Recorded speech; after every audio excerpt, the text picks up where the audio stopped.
Call this meeting of the Finance Committee to order. Why don't we just dive into the panels? Mr. City Manager and everyone, feel free to start us off. Thank you, Mr. Chairman, members of the committee, Tom Andrews, City Manager. The mayor's budget is not particularly dramatic this year, like years in the past. The increase accounted for are in salaries and wages, as you might expect. There's some light item reductions in the remaining objects of expenditure. There is a relative increase in public affairs that Rhonda Wardlaw will address, and I'll let her take that from here. Good afternoon. I'm Rhonda Wardlaw, Chief Communications Officer for the City of Annapolis. There is an additional $6,000 going into my contract services portion of the budget, and that is for the videographer studio assistant position. About 2 or 3 years ago, City Council requested that we started videotaping all of the standing committees, i.e. what we're doing today. And since then, the popularity of them is starting to branch off into other committees, which are not in the standing committees. And the Planning Commission had requested that we started covering them. So this money would go in for the additional hours, the additional meetings, and using him as a studio assistant, since we have no one right now that currently helps Bruce Abercrombie. Mr. Chairman, also with me today is Felicia Nolan of Special Projects and Tara Hagedorn, Chief of Staff. I'm going to ask Felicia to give you a rundown on some of the, it's on. Well, this microphone wasn't doing well last week anyway, but we'll switch. Yeah, right. I'll ask Felicia, there we go. Whoa. I'll ask Felicia, yeah. I'll ask Felicia to give you a rundown on some of her activity for the last 12 months. Felicia Nolan, Special Events Coordinator. In 2016, 135 permit events came through my office, and this is anything from First Amendment rallies to half marathons to parades, everything. As of today, there are 60 permitted events applications submitted to me, and 26 permitted events have already happened this year to date. From over the weekend, there were actually, I think, 3 over the weekend. And there are 3 city-sponsored events that I coordinate: Memorial Day Parade and Ceremony, 4th of July Parade and Fireworks, and New Year's Eve. And there's also R1217, which is up for vote tonight, but it's for the city-sponsored event, and everything's listed on that as well. And I was here before talking to you guys about that. Thank you. Thank you. Okay. Sure. Alderman Pam? What exactly does the 60 applications cover, and how many of those would you expect as a matter of routine to be accepted or issued? Pretty much they're all, just the ones I have so far this year are either all repeats, and the ones that are new are either First Amendment rallies or I think we had like a couple different new block parties this year that have already happened, so they've already been approved. Any idea how many more approximately we could expect? Ballpark? Well, my first year in 2014, I think it was 142, and I think 2015 it was a little less. I think it was around 130, and then last year we had 135, so I feel like it stays in that like 125 to like 145 ballpark range, depending on what what's going on. We've had, for it being April right now, being at number 60 already is pretty high for me. It's been kind of a little surprising that we're already at number 60. But we've had many more First Amendment type events this year already. Do all of these require extra police, extra traffic control? No, sir. No. There's, Some do, but I mean, the ones that do are usually ones that have happened year after year, and they know about it. You know what I mean? They know that they need police or fire or what have you. This may or may not be in your job description, but do you have any idea how much this costs the city? An extra I don't. manpower, woman power, as the case might be? I don't, honestly. Okay. I'm sorry. Nope, no, don't apologize. Didn't expect you to. Thank you. Welcome. Except Alderman, for the major events, we have breakouts of what it costs for additional overtime for police and fire, for example. We can compile that information for you. Yeah, through other agencies, I can probably get a number. Thank you. Yeah, we can do Good. that. Alderman Arnett? Thank you. This question is actually starting with finance. I see all these fancy colored tabs, but I can't tell what I'm looking at. Like, what's pub imp salaries? That's the third page. I see a bunch of zeros, like apparently the city manager doesn't cost us anything, So, these, which is a good deal. these are the printouts from Munis. They're tabbed to show you the breaks in the departments. So the first sheet is the mayor's office budget and the city manager's budget. The salaries is zero because the salaries are captured in the mayor's office salaries. So the only expense for the city manager's budget is $6,500 for special projects. Is what? $6,500 for special projects. All right. I'm on. Okay. But on the second page, So if you're following along, the second tab is for oh the... no, on the back side of the mayor's page, Okay. that's the special projects. Mhm. That's the 64.4. So all of these zeros for salaries are zeros, right? I mean, Mhm. It's hard to, okay. And then the first the pink arrow, Okay, so the pink arrow is the Public Information Office, which is Rhonda's budget. okay. So, okay, and there's only, okay, public information. Mm-hmm.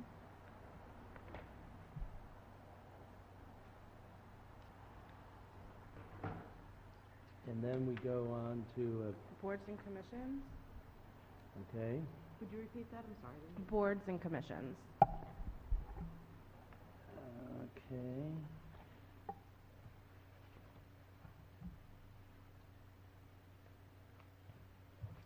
And then we have a green arrow, For law.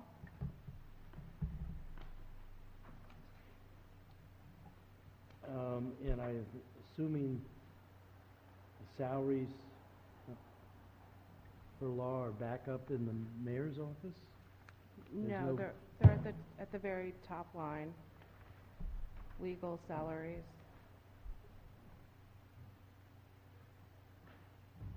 $81,000?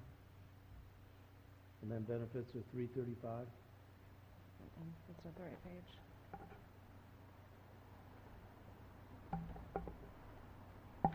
$821,000? Right, okay, all right. Okay, so it's, I mean, obviously, we haven't had time to look at this. Correct. The numbers are, it's the same information that's in the pro forma. It's just, I've updated the Munis to show the mayor's budget, whereas your previous Munis spreadsheets only had what the department Yeah, submitted there were and only- not what was in the pro forma. Yeah, we only had 2 sheets before, right, or 2.5? The ones that have now been superseded? Yes, but All right. this information is the same as the pro forma. So there's no new numbers. It's just presented in a different fashion.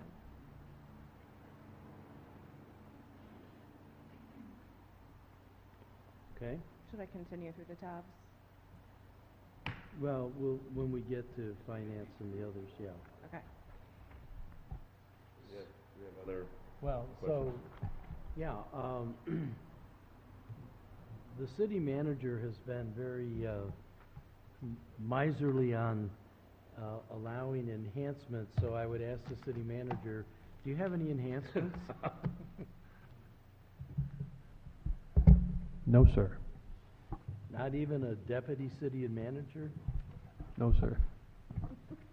Are you the person, city manager, who would explain who all the staff are in the office of mayor, or are there going to be others that will be talking to us about that? Hello, Tara Hargadon, Ombudsman, Chief of Staff to Mayor Michael Panelides. Good afternoon, Council and Finance. I've actually not restructured, but just edited the document that was given to you last Council budget approval, so I can actually pass this out to you guys for disbursement. Okay. If there's any specific questions I can answer, please. thank you.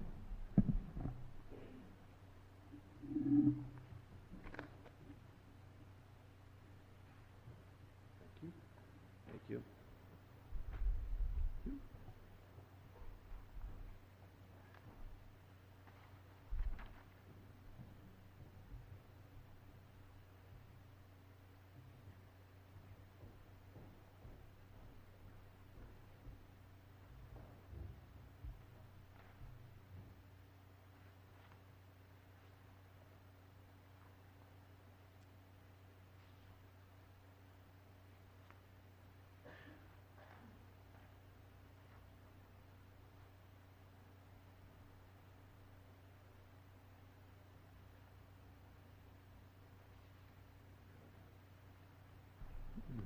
Mr. Chair, are we requesting a breakdown of, we see the job descriptions as written by staff, and I'm looking at the other document that was distributed earlier, which just has a lump sum of the salaries. So could we have a breakdown so we'll know? Traditionally, we've gotten Yeah. individuals and salary amounts. I'm not seeing that unless it's somewhere here. Okay. Thank you. Thank you. Okay, other questions or comments about anything in the office of the mayor and city manager? I do have another question. Sure. Is Mr. Andrews in this list? So this, what you've handed are just people that you're responsible for Yes, as the mayor's chief of staff. Yes, ma'am. So do we have something, Mr. Andrews, are you included in the salaries under the mayor's office? I think so. Am I? Yes. Yes. So assistance to you would be provided in that same category? If we wanted to give Mr. Andrews his own staff, for example, then that's the category it would fit in. Yes, you have to be in that same line item category. Okay. I guess my other question has to do with how these positions are created. We have new positions that were not approved by the staff, so how does this come about without, for example, we've never had a chief of staff before. Okay, so how do we add new positions? Do we not approve new positions, et cetera? Oh, I'm getting a high sign from Melissa. Tara Hargadon's position, she's actually in the ombudsman position. Her title in the mayor's office is chief of staff, so the city doesn't have a chief of staff position that's authorized. I mean, that's her title in the mayor's office, but she fills the ombudsman position. That is approved by, it's part of the comp and So class basically, payment plan. the salary lines that we traditionally Yes. have are the same salary lines. Yes. They are just, That's correct. And that's the position Gail Smith was in. Okay, so what is Mr. Aegis? I thought he was the ombudsman. He is special community, he's community relations. Yes. Okay. According to this document, he's community relations. That is his position, and that is also an authorized position. All the positions in the mayor's office are authorized positions. Okay. But Kyle is also community relations? Yes, and that, they had two. Yeah. Okay. Thank you, Mr. Chair. I would like to follow up on one of the questions that Alderwoman Finlayson asked, and I have to say that I think I agree with what she implied. How come we don't have everybody's salary? Not just these, but everybody's. I asked that question at our very first meeting, and I certainly expected to get a list after the answer that was given. That's pretty important. I mean, it is to me. Maybe it isn't to my colleagues, but we're not talking gossip here. We're not talking anything other than a genuine reason to know what various salaries are. I mean, how much do these folks make? I would like to know. We'll make sure to get that to you by the next meeting, before the next meeting. All right. We can certainly provide that. But as you well know, my salary was in the Capitol every day for 2 weeks.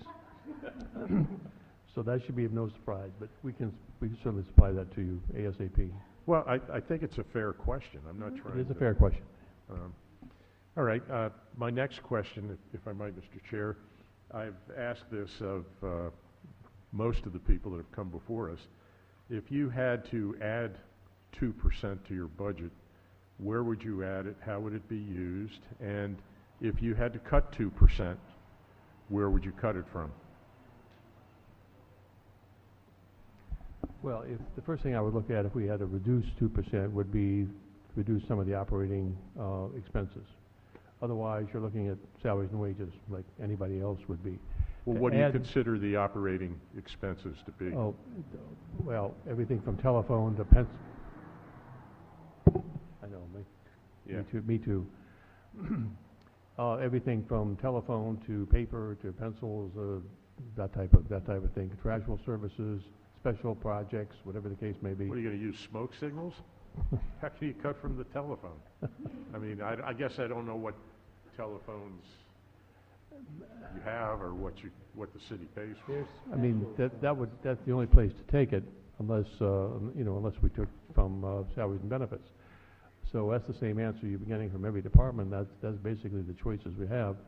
Given the fact that our budgets generally are 75 to 80% salaries and benefits, any meaningful reduction, and I'm not sure 2% is necessarily meaningful by any stretch, but anything 5 or 10% or above, you're looking at reducing salaries, basically. If I had to add 2%, I think I would add it in probably Felicia's category because of for additional assistance for her, given the workload that she has, processing these special events and these applications is significant. I mean, it's a full-time plus job. Thank you, sir. Alderman Arnett. The two liaison positions, are they in the mayor's salary? Yes, sir, they're contracts, under contract. Contracts, okay. Alderwoman Finlayson. Sorry. How many people, I'm looking at the sheet that was, these sheets now, and I see total dollar amount. How many people, or is there a line that tells me how many people make up that $691,000 bill? How many employees, and are aldermen included in that? I see aldermen at the bottom. Council, staff. So for 691,000, how many people are we talking about? It's actually the next line, the column titled Mayor for the mayor's budget. So it's 700,000. That includes the 8 alderperson salaries. That includes the mayor, city manager, the mayor's staff, and that also includes the 2 community liaisons. Okay, so the alderman is included, everybody else, we can take out our hundred and whatever thousand dollars it is, and the rest of that is... Each. Well, Yeah, right. but we will, Okay, so it is not, it's 98,000 or whatever, less, 100,000, let's say, for the alderman, but everything else is staff. when, staff. Okay, so, my next question is about the percent increase. After lunch today, I learned the 1% is not a 1% pay raise for employees, but it's a 0.5% that they get 1% in January of 2018, which means it's a 0.5% pay raise For for that? employees. for FY '18, yes. Okay. Percent change, is that correlated in any way to cost or pay increases? That column for percentage? If there are steps included, yes. Yeah, so the percent change, this is just basically taking this year from next year, so it would include any members of the staff that are entitled to step increases. So that's what that 1.3, and there could be fluctuation due to staffing changes, so if someone was getting paid X and then you bring in someone new at a lower amount, there's that delta. So that's inclusive of the 0.5% pay raise in dollars I'm talking about, plus any step or incremental increases that they're supposed to get. Yes. Why is finance minus 21? You guys losing money over there? Ours is... First of all, you don't get the 0.5%. Yeah, ours is, yeah, we're kind of, we're a little thinly staffed right now. That does include filling all of our vacant positions, but it's the same, it's just from turnover, so someone leaving at a maxed out step versus hiring someone at a initial 1 or 2 step, so there's a big salary difference in those. So you're using situations. attrition money in essence? If we were in police and fire, we'd be talking about attrition money. Correct, yeah, we have Okay. about 4 total positions that are vacant right now. Okay. So when we budget, we try to do that at like a low to midline budget versus a Okay. max budget. Just So- want to make sure we're not taking money away from you guys. It's just, so I think that was it. But the next document that you give us, if you could give us the total number of people, that would be helpful. Thank you. Alderman Arnett? So, I'm still having a little bit of trouble. I'm looking at the pro forma, and I'm looking at expenditures, mayor and city council, and under that, there's a subtotal for boards and commission, administration, public information, city attorney, and elections, and that adds up to $2.5 million. I know city attorney is 861, and the 600 and whatever it is, 691,000, but that doesn't add up to 2.5. So I'm still having a problem crosswalking. Does that include also MIT and HR? No, if you're crosswalking from the pro forma to the munis pages, you would need to include the boards and commissions budget, the mayor's office budget, the public information, city attorney, elections, and then you would need to include the salary and benefits from special projects, which is Felicia's, as well as the contract services, or I'm sorry, the special projects line of 70,400. That But it would- still doesn't come to the 2.5 million I'm seeing for 2018 in the mayor's budget. $2,531,233.98. Something is falling short. I'm adding the 691 and, which includes, public affairs, right? No, public No. information has its own So, budget. so that's the 169 for public information, and the boards and commission of 70, and law for 821. Are you only adding salaries? Well, I'm just trying to crosswalk between the one document to the other, and you're right, I don't know what I'm Yeah, but you would have, salaries and operating. Yes. All right, so if I, where do I find, in the so I would have to go back and just add in munis salaries only? To come up with a salary total of, where is it? The 2.5 includes salary, benefits, and operating. yeah, it's all rolled together and then. So this is, okay, so really very hard to crosswalk If between you these look at them documents. individually, it wouldn't be. All right, If you went through each salary benefits and. So, yeah, if you looked at the subtotal boards and commissions to the total boards and commissions, they tie. If you look at, for mayor's office, you just have to add in special projects and it ties. Law to law, they tie. so I would have to go deeper into the pro forma.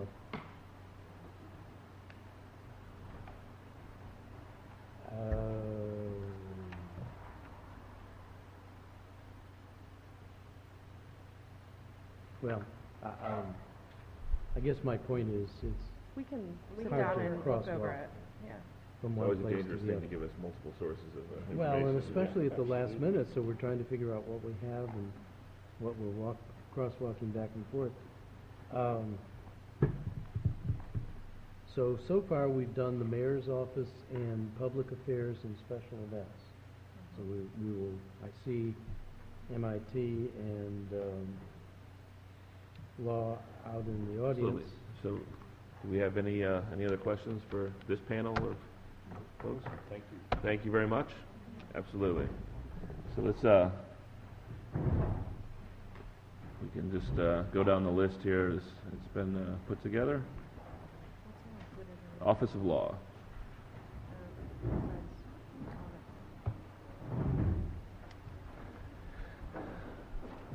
Welcome.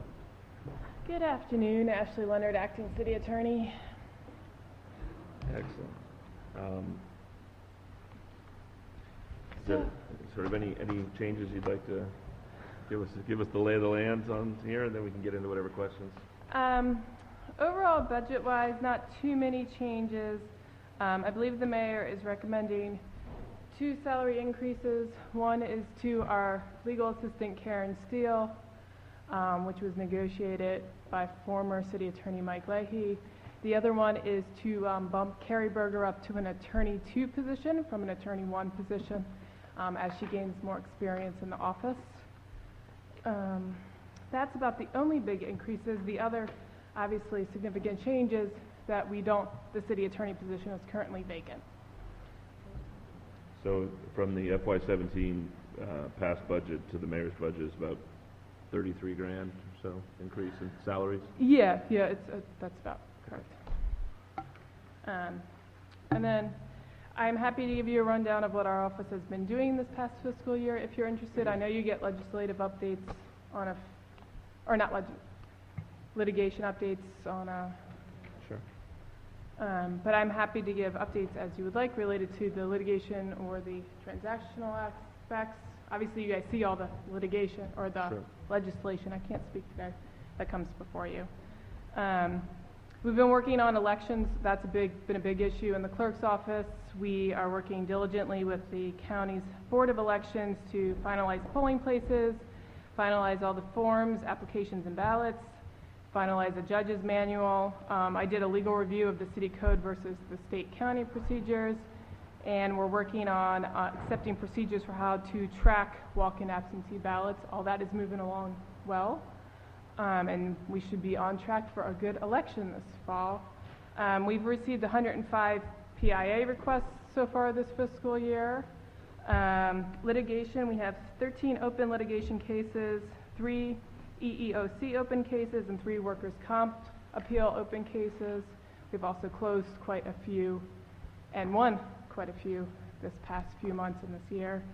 And then I've processed as transactional attorney somewhere in the realm of 200 to 300 various transactional documents, which ranges from grants, MOUs, amendments, leases, development documents, documents for community development. So that's sort of our general numbers. Great, thank you, it's very helpful. Questions? Alderwoman Finlayson. Yes, maybe I missed it, Ms. Leonard. How many people is accounted for in this salary line of 260,000? I believe we have our legal assistant, 4 attorneys, which would be 5. Then you have the city clerk, deputy city clerk, and a legislative analyst, and I think and Cindy, yes, thank you, and Cindy. Okay. And the line item on the back for legal charge and services, is that when we have to outsource to independent attorneys? No, that, if you look underneath of it, that has to do, I believe, that's dealing with like Westlaw and other subscription services, so this would be legal research, various legal books and volumes and that sort of legal text sort of thing. Up above on the first page is legal services, which is budgeted at $56,000, which includes some outside legal services, including a PO for Brennan Sullivan, who is Karen Ruff, who we use for who is an attorney and a former assistant city attorney who we use for various issues. So if an issue were to arise where we would need additional outside services, from which line item would that be taken? Probably the legal services, I believe, the $56,000. So all of this is not allocated in advance? Because I'm seeing names beside each one of these. Well, some are just general. Some are legal services, process servers, court reporters, printing services, auditors. One's for a specific form, one's for other state reporting. But the last few city attorneys, acting city attorneys, had decided they didn't really want all that much money for outside counsel, so they made changes to how the budget was set up. They wanted 4 attorneys in the office versus less attorneys in the office and more outside counsel. Okay. And if we were to decide that we wanted our own legal counsel, we would have to add another line item to this budget, or is this it? Yes, I believe that is correct. So it would go in this category? Depending on whether you wanted to add a position, depending on whether or not you wanted to add a position versus adding a contract, that would determine what line item it went in. But yes, the overall, the money would have to fit within the... Okay, thank you. Nikki, did you have something to jump in on here? I did. I believe it was either 1 or 2 budget cycles ago. Police had some money for legal services, HR had some money for legal services, potentially fire, I can't recall. We had all of those consolidated and they're within the finance department. So if we need outside counsel for specialty cases for HR, such as the union negotiations and things of that matter, it gets paid out of that. So it's, I think, $50,000. It's in finance. So that would be in addition to that outside counsel. The purpose of the consolidation was so law would have better knowledge of who's being contracted, and so it could be just managed a little better. So where is that? Is it on this sheet? It's actually under the finance department budget. Okay, and I can wait till we get there and you Okay. can point it out then. Okay, thank you. Alderman Arnett? So, obviously, we're down a lawyer, and as you well know from some of us, we're deluging you with requests for legislation before Sani die. Can you give us a sense of how that's going? It is going as, it's been a challenge. Obviously, we're down 1 attorney. We've had some personal family emergencies with several of the other attorneys, which has made us a little short-staffed, obviously, in the last 2 months. We are attempting to address, we know there are deadlines, and I've mostly been trying to keep on top of them. I always welcome reminders, because it is sort of a moving shift. But we will try our best to get it done, given the limited resources. Our office has gotten used to and more efficiently run with 4 attorneys. So when we're down to 3 plus some other outside issues, it gets a little tough. And I have been looking into bringing in to using Karen Ruff's services for a few issues that we need quicker resolution on. So I was talking with her last week to get her to chip in on at least one item that we need to get done soon. Would she be able, though, to help with drafting legislation, or? I'm not sure what her background is. She is very knowledgeable in planning, zoning, land issue type concerns. She also has a similar background to Gary Elson, but I honestly don't know whether she has any experience drafting legislation or not. Thank you. Other questions or comments on the Office of Law and Budget? Okay, thank you very much. You're welcome.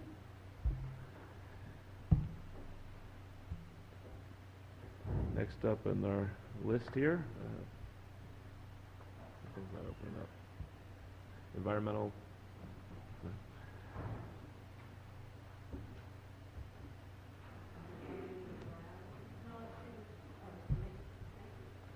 Welcome.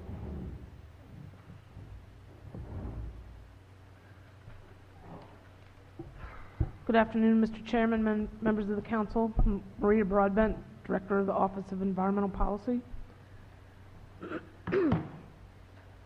I have, I'm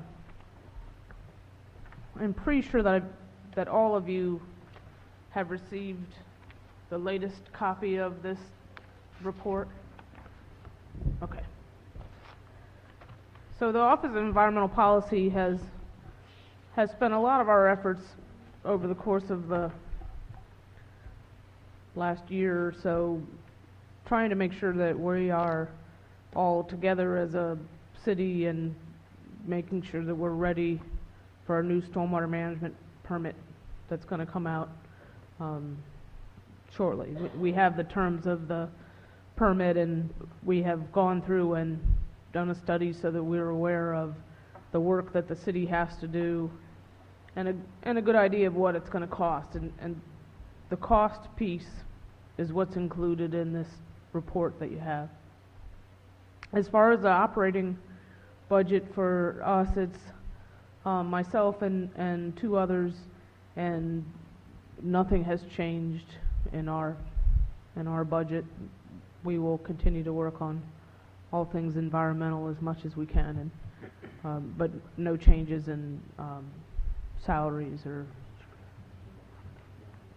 Yeah, I do have one position that's posted internally to be filled. The position for urban forester requires somebody with an arborist license.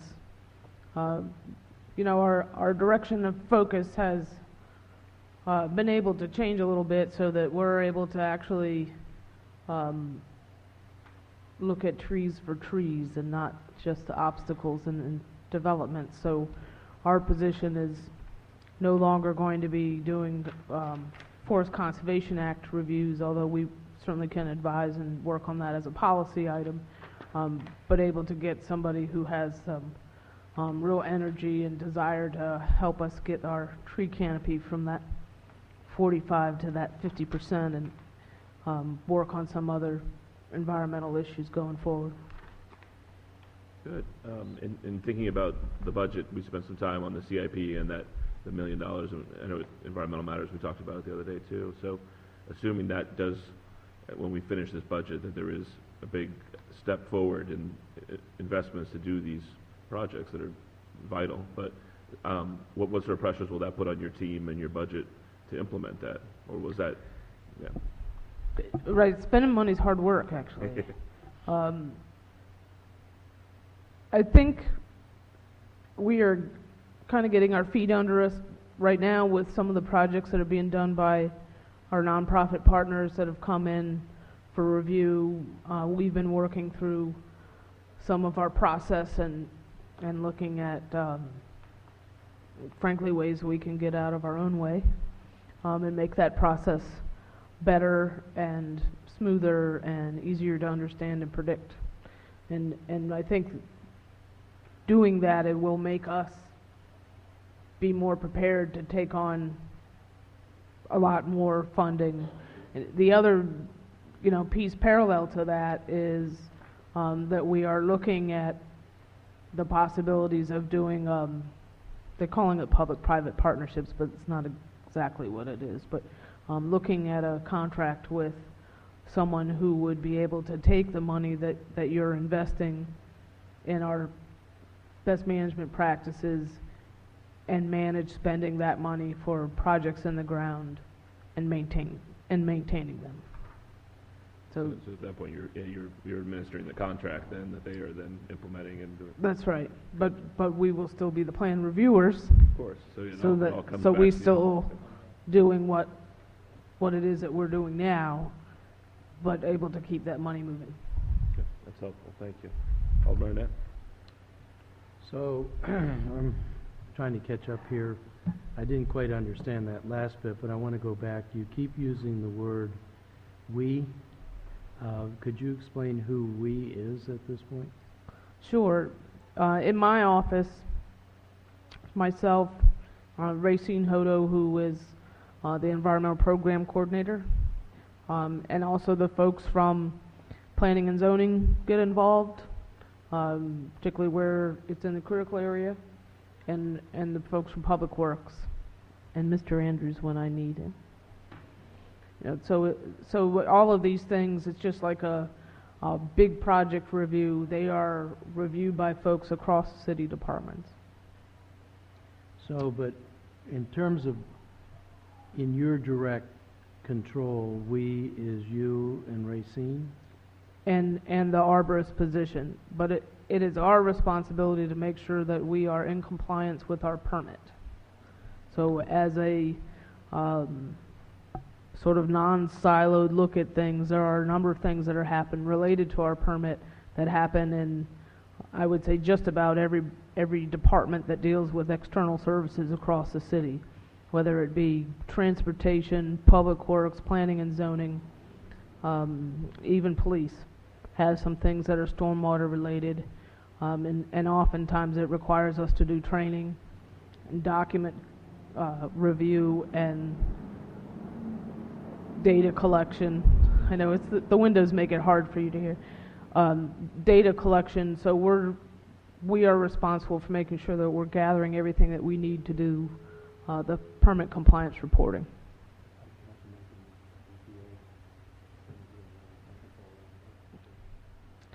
We also have a project that we are doing looking at some green infrastructure use on Main Street. We're going to be doing a big project on Main Street with the re-bricking, but we also are looking to install a tree pit, so you won't see it. It's underground. HBC won't worry. But we will plant a tree on Main Street. And that project is as a result of some feedback that we got from a review from the EPA when they came through and looked at some of our operations maybe couple years ago. Yeah, 3 years ago probably. So that project, hopefully we're going to get that underway in the next couple of months. So the budget time is the time when the council has a little bit of power. That's about the only time we have any. We embarked on a grand experiment where we merged the former Department of Neighborhood and Environmental Programs with Planning and Zoning. I think there were a lot of good theoretical reasons for doing that, and we wanted to get the permits and inspection people co-located and working with the site design and other kinds of planning people. Your office was retained for this 40,000-foot across-department kind of operation, things where we're doing nuisance flooding work down on City Dock, and we want to make sure that environmental issues were not forgotten in that. And there are other kinds of cross-departmental.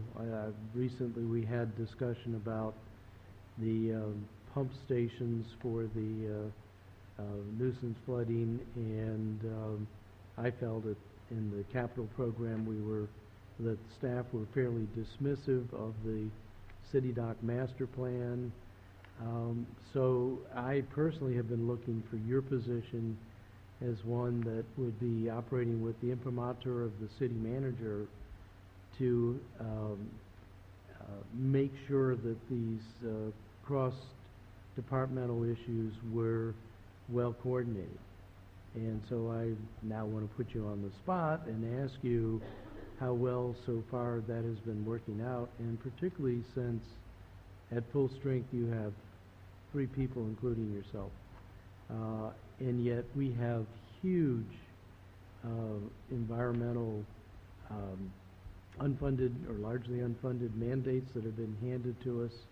Maybe that'll go away soon, but have been handed to us. So our TMDLs and our forest cover and all of those things. And seems to me like there's a really strong need to be coordinating, particularly between planning and zoning and public works.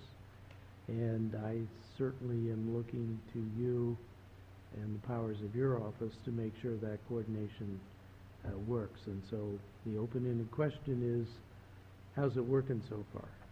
Sure. And I appreciate you asking that. We are sort of halfway through our fiscal year, and it took about 6 or 7 months for me to be able to use the environmental program coordinator as an environmental program coordinator. So, and she, you know, she's someone who's probably one of the brightest people I've ever been able to hire, and we're glad to have her. But she was still stuck being an inspector because of duties that had to be done there. So now we're getting in a position where we've got all the right people in place, and I would say we don't have 3 people in our department, we have 4. Because when I need him, I let Mr. Andrews know. It's my job to make sure that we are flavoring everything that we do in an environmental way. But it's Mr. Andrews' job to make sure that departments are engaging us. So to that end, you know, Tom has made sure that he's given the word to the departments to make sure that that's happening. And I need to be a little bit more assertive now that Mr. Andrews has sent that word to people to make sure that if I see things coming up that we get engaged. I could almost roll out a schedule of things that happen on a regular basis. You know, if we're looking at the capital improvement budget, environmental policy folks should be looking at that to make sure that we're doing those projects in the most environmentally sensitive and compliant way that we can. Right. You know, sometimes we might ask you to spend a little more to make sure that we are doing the right thing by the environment. If we're doing master plans for Forest Drive or corridor studies or things like that, we should be looking at them to make sure that the environmental issues are in line. I think we've been spending a good part of our effort in the last 6 months making sure that our MS4 permit, our stormwater permit, is headed in the direction that we want it to go in. And I think we're in a pretty good place there, provided that the funding's approved. But I think we have a lot of work to do.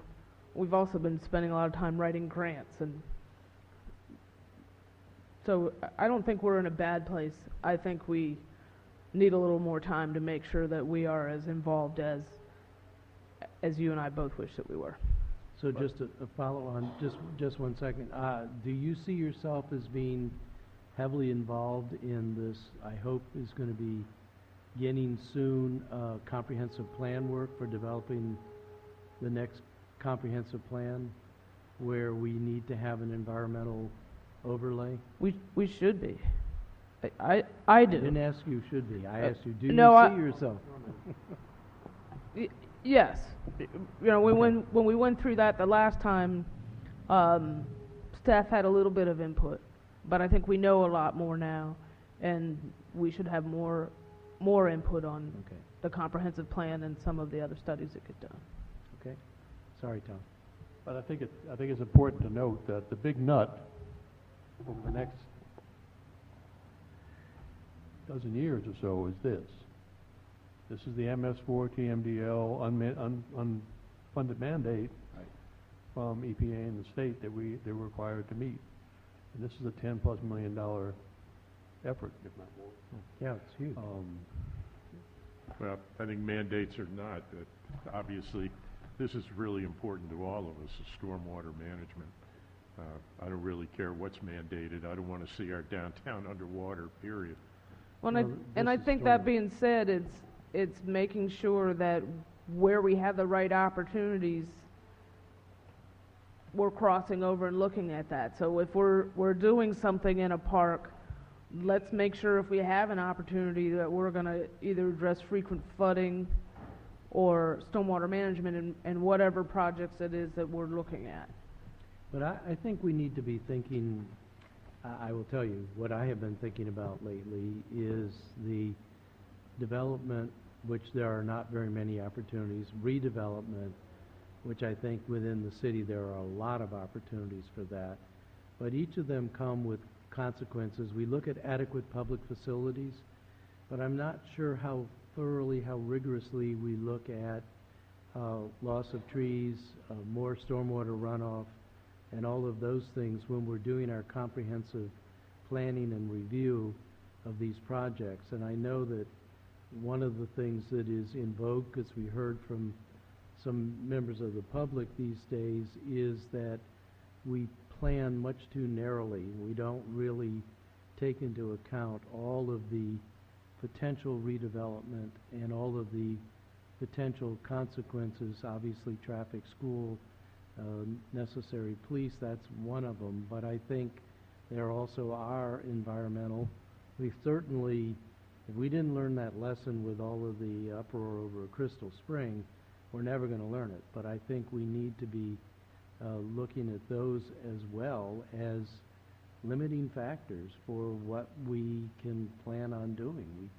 We have to take that into account. So I'm here asking you questions in a very suggestive way that I think we need your office to be involved in looking at those more global 40,000-foot level kinds of things as we inevitably redevelop the city of Annapolis. Point taken, and on my list is looking at 1709 and 1412 of our city code, the sections that talk about when we issue tree permits and trees in development areas. Right. So, we have some options there. We also have some options to do some incentives, and Mr. Andrews and I have talked about it a little bit, but doing some incentives for folks that are going to be doing development, and ways to reward them for going beyond compliance. Something that we might be able to give them to do more stormwater work on their property than the code calls for. And It's always nice to have a carrot as well as a stick.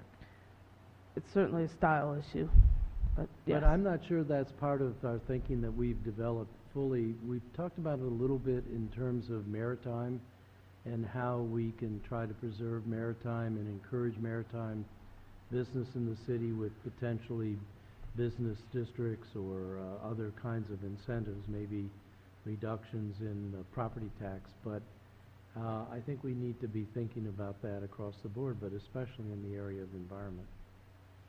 I'd also like to see us look at conservation easements and the role that we can play in, not the near future, but the far distant future, and where we might protect some properties voluntarily through conservation easements. That's one of the things that I'm, really grateful. I've got a really fantastic conservancy board right now, and they have some energy looking at adding more easements to our inventory, and I think the future will be rewarded for that. Thank you. Alderman Budge? Yes, thank you, Director Broadbent. In the wearing your hat as someone who runs across the organization and tries to get all the departments thinking environmentally, I have something to add to your plate. Sure. As we work through this rather large list of projects.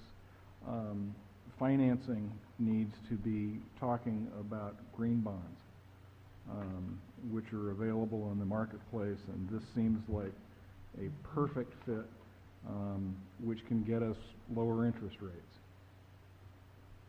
Sure. Win-win all around. Alderman Finlayson. Yes, thank you. Ms. Broadbent, I'm looking at the sheet. And maybe this is a finance question. So staff has not been divided on this sheet between DNEP, Public Works, DNEP doesn't exist, but it still says DNEP on the form. So part of these folks are in Planning and Zoning and part are in Public Works? Or is this amount, the 1.4, all Ms. Broadbent's department? Now, if you look at the column titled Mayor, the column you're looking at is the current adjusted budget for the current year. So under the mayor's column, the salaries of $327,000, that includes Director Broadbent and her 2 staff. Okay, so that is the number for, so the previous number is for before we eliminated DDEP. Correct. Okay. And we're saying there are 3. Okay. Ms. Broadbent, how much do we collect in stormwater fees? Do you know? About 850,000.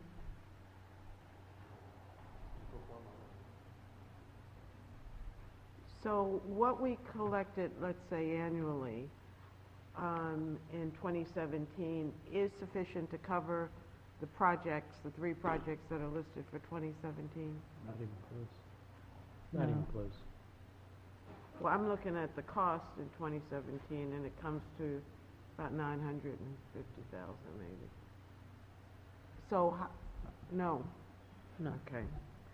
Are we going to meet this schedule? I'm looking at page 3-2 in your book. Are we going to be meeting this schedule for 2017 in the current budget as written? I don't have that schedule, so I can't speak to the schedule.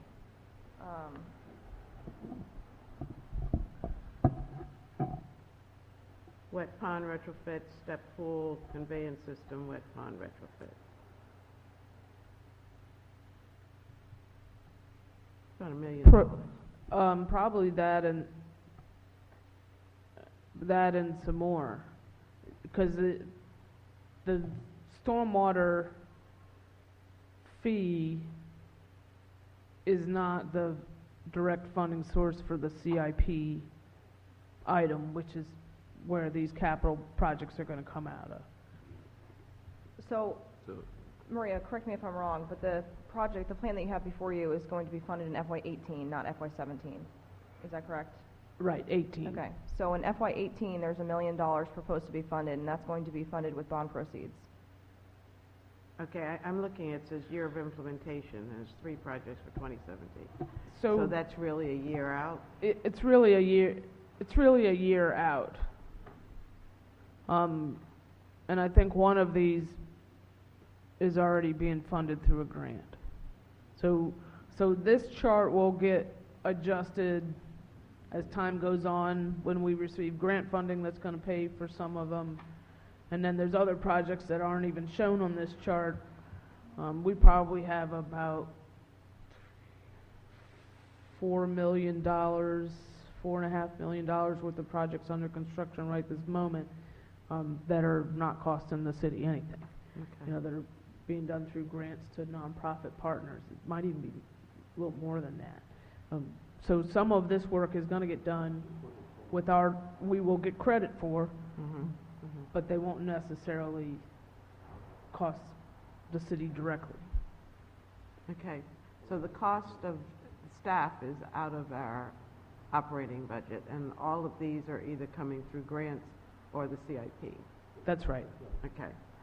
And we're at MS4 now, not MS3? Did you answer that before? We are a phase 2 community, which means that we are the smaller, the phase one groups are all counties and probably Baltimore City. We're phase two, which is a smaller community, and those are the permits that are, just being organized and released right now. Okay, thank you. Alderman Budge? Yes, following up on Alderwoman Finlayson's question, if we turn to page 3-4, which is table 3-2, needs analysis funding estimates.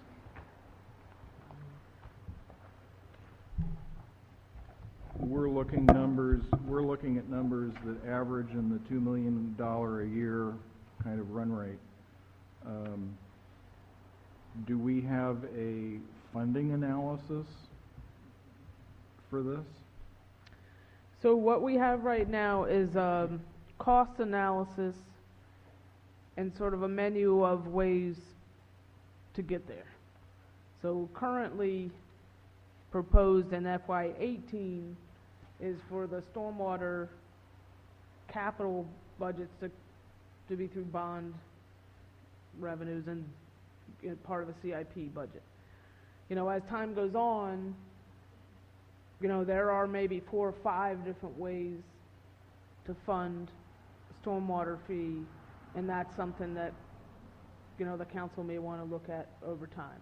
In this year's budget, we're not proposing to do anything that changes the stormwater fee. Well, okay, then explain to me how this is going to work. I'm going to turn Mr. Andrews' mic on for him. Very carefully.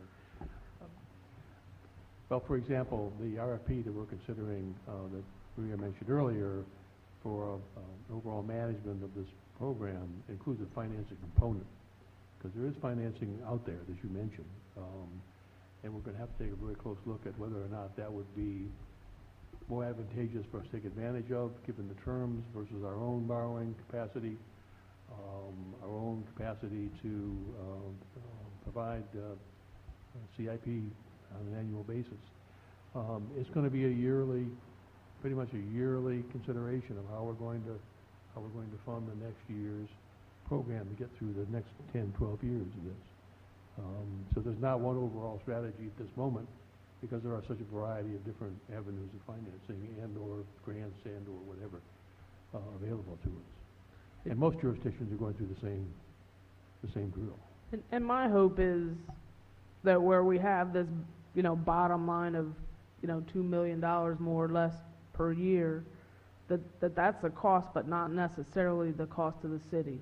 So wherever there are still grants available and there are financing options available, you know, that the amount that we would actually be raising would be lower than this amount, you know, because, well, knock on wood, if the funding stream still stays intact, a lot of the CIP can be reduced by these grants as long as the money keeps coming in.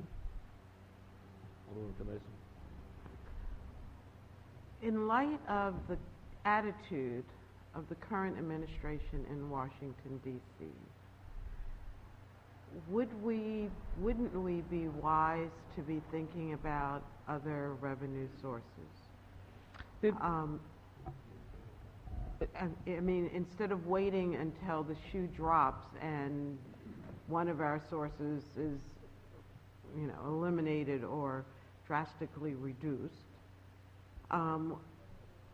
wouldn't it be prudent for us to maybe increase our fees incrementally so that we get to the level where we can sustain our needed programs? Yeah, I think that's true. We aren't going to find a program that requires more of us that's going to get cheaper. So yes, we will have to make sure that we're accounting for that. The good thing is that 2 of the bigger sources of the funding of the grants that people are getting here are not from federal dollars. They're from I think they call it the flush fee or something, that is collected through people's utility bills and also through the Bay license plates.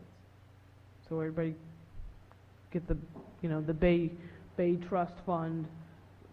That's where the two biggest sources of grants are. The National Fish and Wildlife Federation, some of that is federal dollars, and, I'm not sure where that is in the president's skinny budget. But those that are federal funding, they're precarious right now. I think National Fish and Wildlife is one of those that's Federal. pretty tenuous. Right.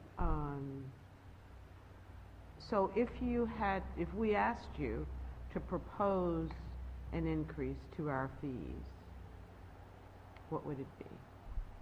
If you were thinking about an incremental increase to get us to where we need to be. What I would tell you is, Don't ask the question. no, not at all. Let us run the course of this RFP and this RFQ process that we have right now, because those folks that are talking to us about us being able to invest our $1 million in them and let them, do this work, may have access to funding and financing that we don't even have access to, and let us figure out if that's the right size for us. And then there are things like SRF, State Revolving Fund, and some other issues, that I think we need to find out what all those options are now that we just got this back. So let us do that, because we're actively in that right now, and we will be able to give you a better answer. I think fees are going to be part of the calculus, no question about it. I think what Maria's suggesting at this moment, we're not sure what part and how big of a part that's going to be yet. But I think everybody recognizes that the fees are going to have to be addressed in this whole scenario. And even if EPA, for some reason, would back off these requirements, the state is still there and still mandating that these projects be accomplished. So I don't see any change in that, regardless of what happens on the regulatory side anyway, on the federal side. But we're not counting on federal dollars. I think that's pretty much Look at it this way, maybe the EPA will just, remove the mandate to hit the TMDL, limits, and then we're free. I think probably where we need to get to, and I'm not going to be here, but I think it's important probably for the council, is the goal going forward in the next administration is same thing we've done over the last 4 years about water rates and about sewer rates, and learning the lesson of the major increase 4 or 5 years ago, was that you got to build in that 2-3% a year, and that the costs are going to continually grow. And if you can have those rate escalators, we have the ability for the city manager to change that without even the council having to wade into that political minefield every time. That's probably the issues are just as important on the stormwater side, and that, as everyone's pointing out, there's a variety of ways to fund those, but on the direct rate that we control, it should slowly keep stair-stepping up, because the problems aren't going to go away, even if the administration says, it doesn't matter anymore. It's still important for us. I think you're probably right. I remember trying to do that outreach on the water rate, and we didn't make any friends. Exactly. Yeah, but it's the right way to handle it, I think. So, okay. Other questions or comments on any of this? Thank you very much, Maria. Thank you. And now we're on to human resources.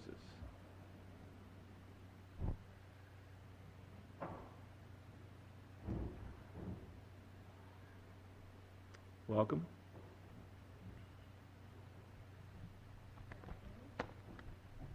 Oh, now I'm on. Tricia Hopkins, Human Resources Manager.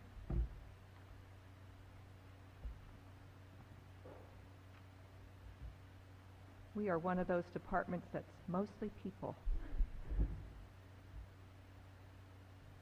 There are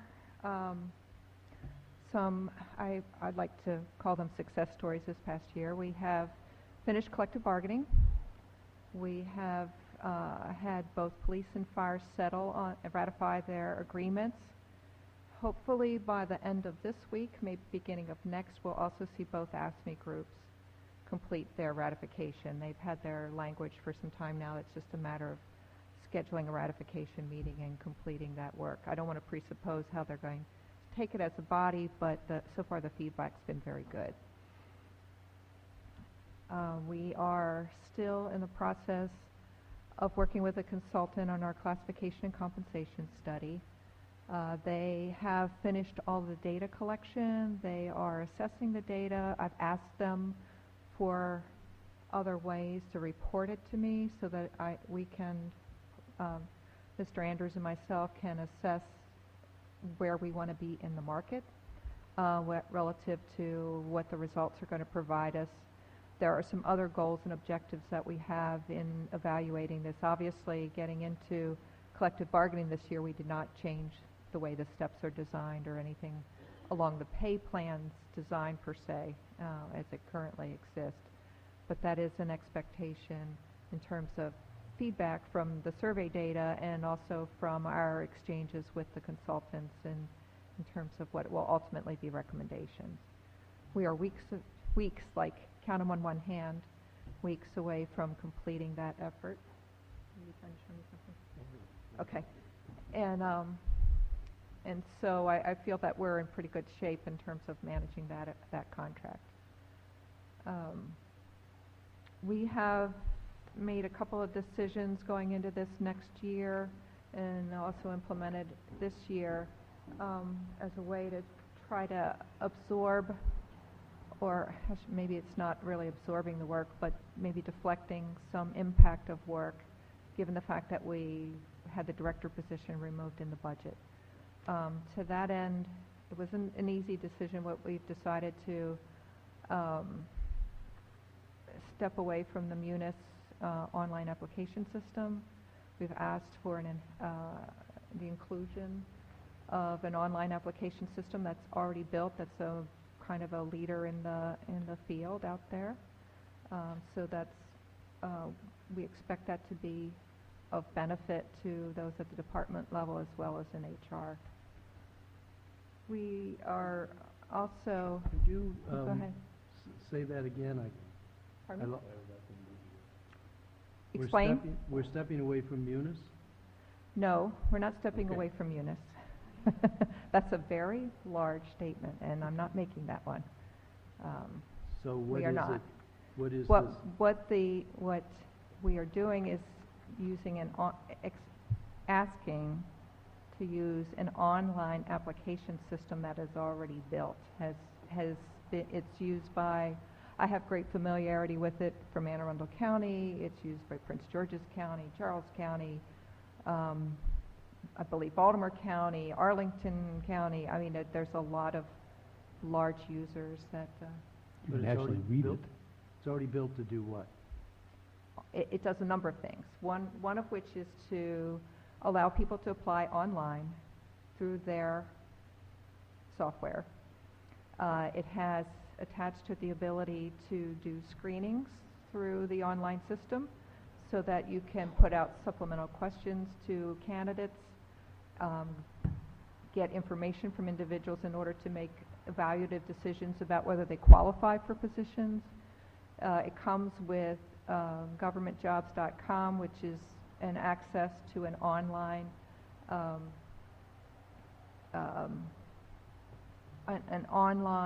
a gatherer of applicants interested in government positions nationwide. They also provide a great deal of support along being able to do adverse impact calculations, being able to get data out of it, which now I have to do manually, being able to use the system to create stages in the process, meaning that you can score applicants through their system for written exams, through oral exams. People can self-register for interviews and for oral examinations. You can keep your data. You can move people through the stages of data, the stages of a recruitment process, several other benefits there. And so that's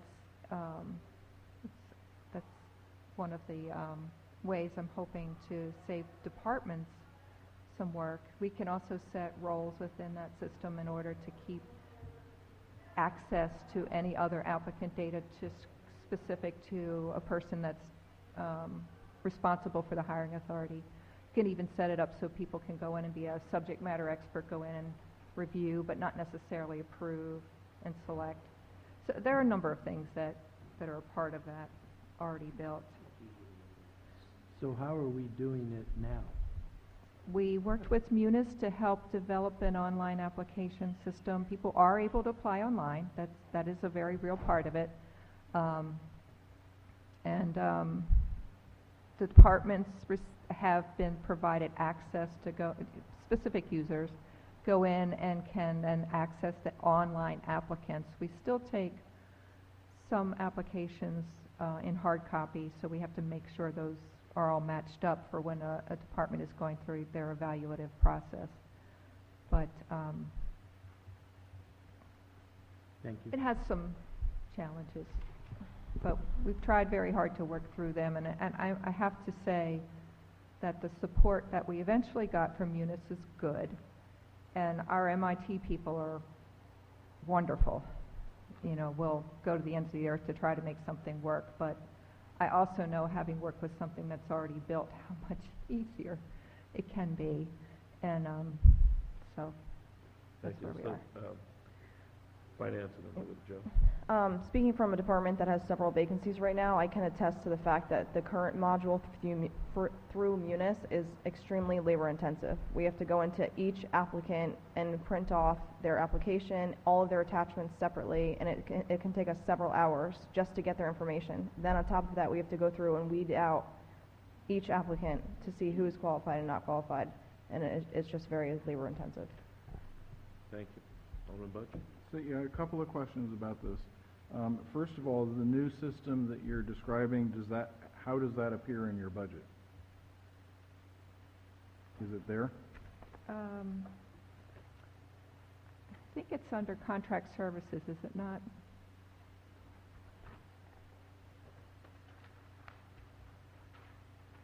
You will see it at the bottom of 01152.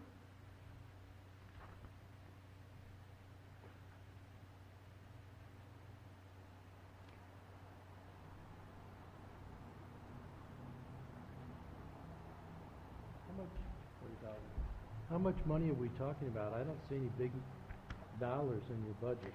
Well, there's an initial cost of implementation that's $5,000, and then you have a user fee of around 12 and change for each year.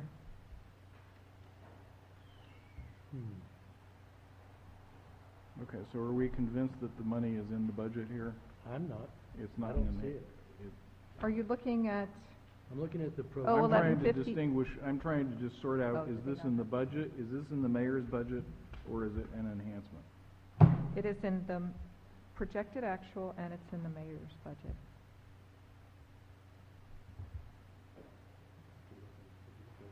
Do you mind if I come up and point to it for you? Is this the Sky Technologies?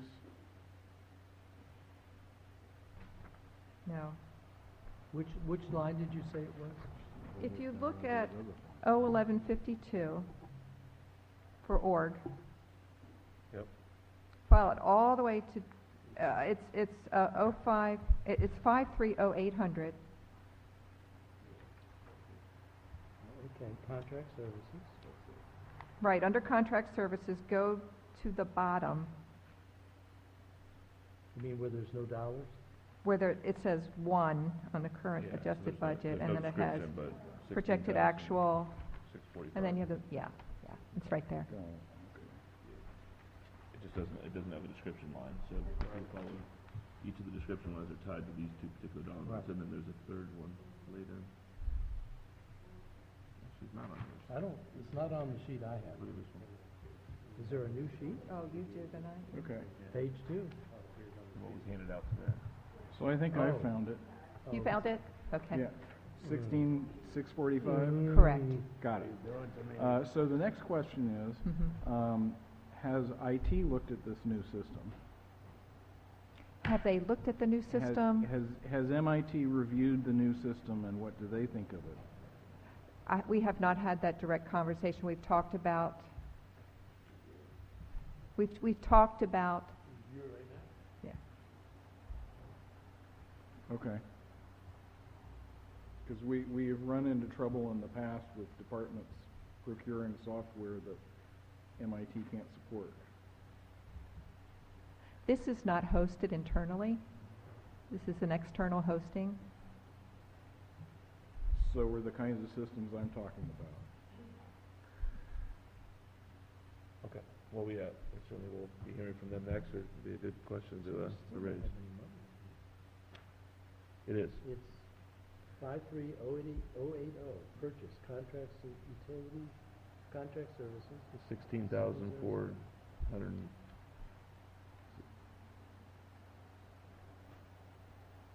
That's HR.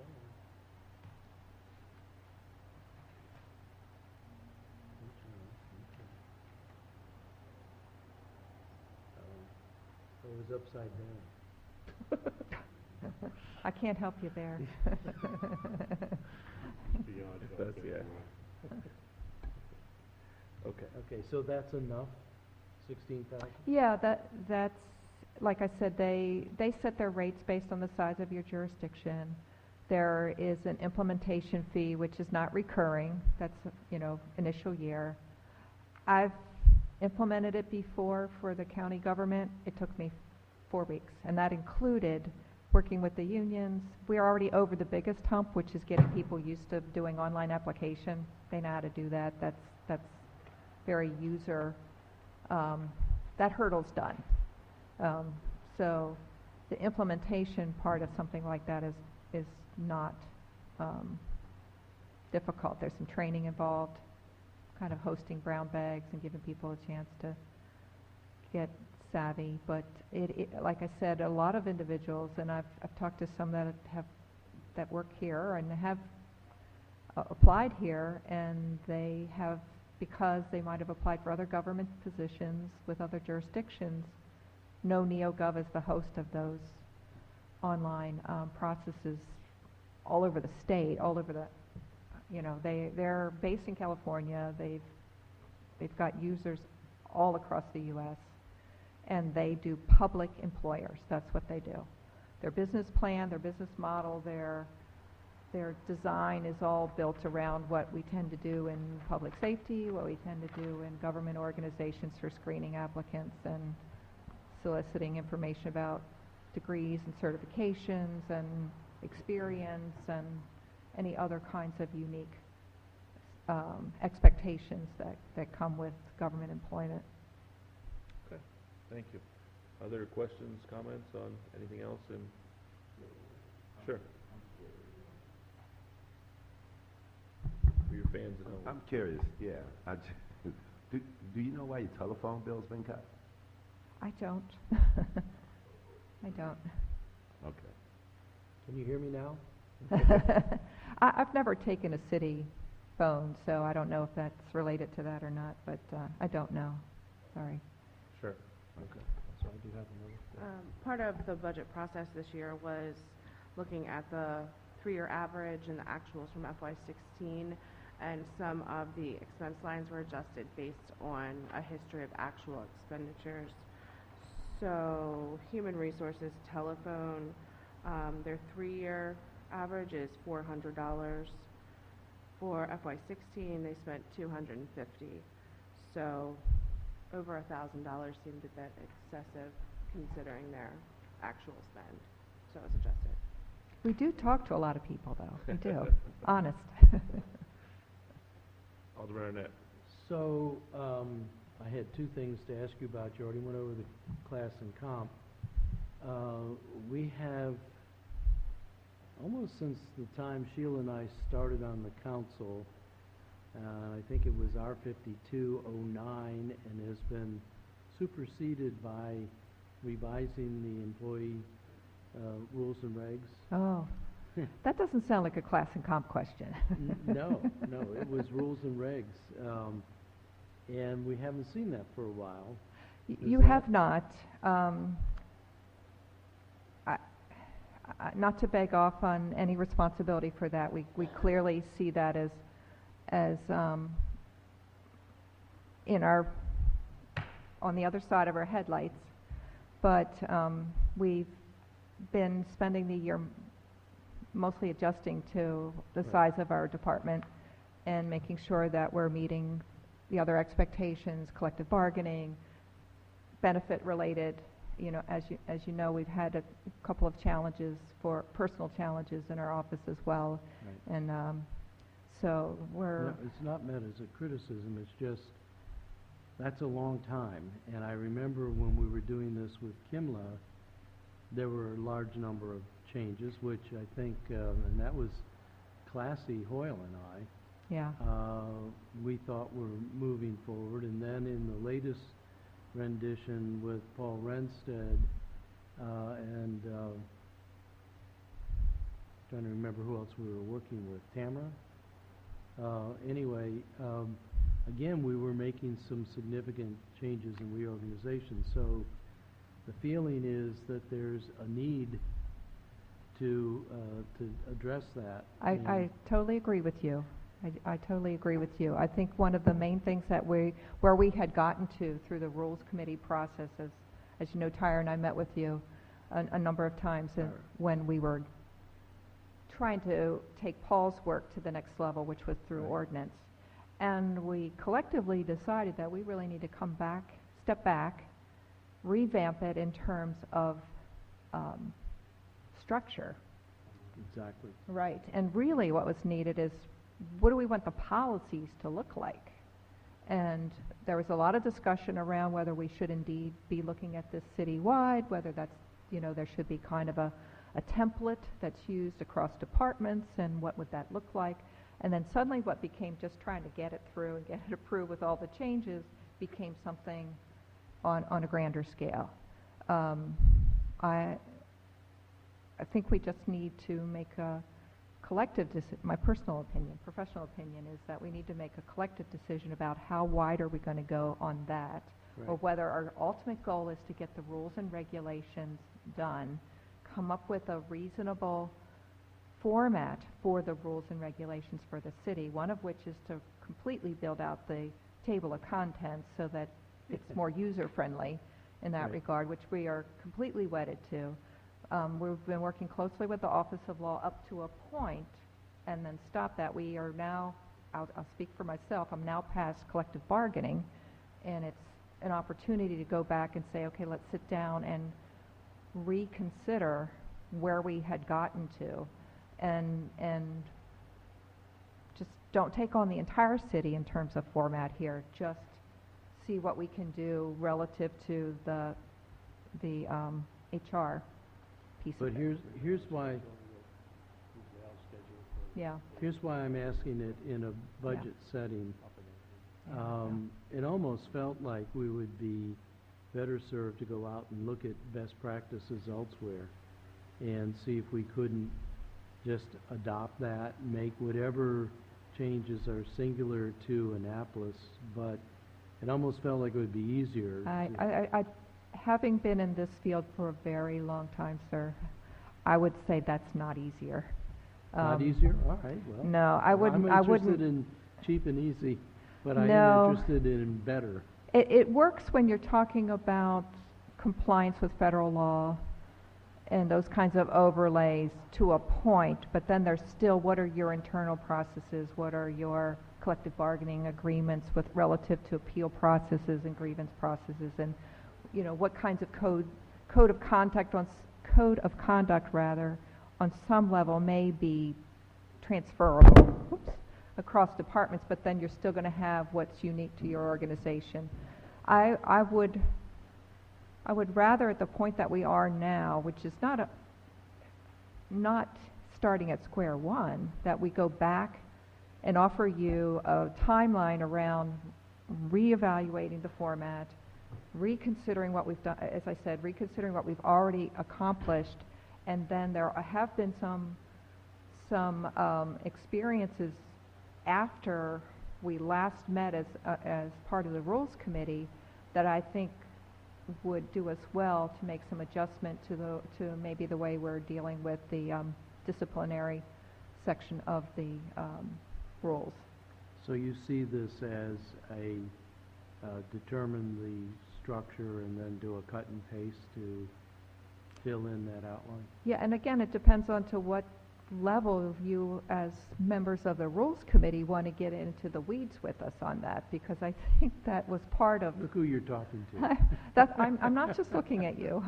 I'm trying to be very mindful of the fact that we were getting in, we were really picking up the hood of this and looking at the details, and it's probably time well spent to let us go back internally as law, as HR, do as promised, give you a timeline around that, and then work our way through it. And then I would ask you, maybe we work out some manner of review that we all agree to in terms of ground rules, so that if our ultimate goal is to get it done, that we have a better chance of doing so. I can understand that, but I can remember there were all different classes of transgressions, and oh yes, that got all balled up. And that's important because these things go to court. And well, they first go to our civil service. We and board, our employees are protected. It's clear, it's understandable, it's meaningful. So that's why on both of these initiatives, the 2009 and then the one a couple years ago, I think some of us who have been willing to invest the time, because I think it is, first of all, fair and appropriate for our employees to have an understandable code. And secondly, it's good protection from the city if we have a code that's defensible if something should go wrong. So, but I'm not a glutton for punishment. Let's get through things like budget, elections, things like that. But I do think it's an important issue. Alderman Payam. Thank you, Mr. Chairman. If you were to, somebody told you you had to cut 2, 3, even 5% of your budget, where would you start? And I'd ask the same question if you could add 2 or 3 or 5% to your budget, where would you add it?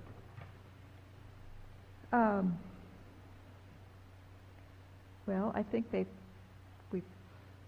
we're trimming already based on actual use.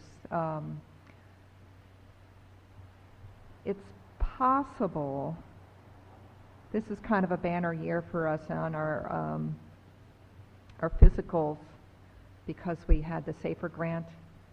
We were hiring a lot of firefighters, a lot of police officers. We had some money transferred to us on the police side, but this was a high user year. It's possible, the way we have negotiated the collective bargaining agreements, to save some money related to hiring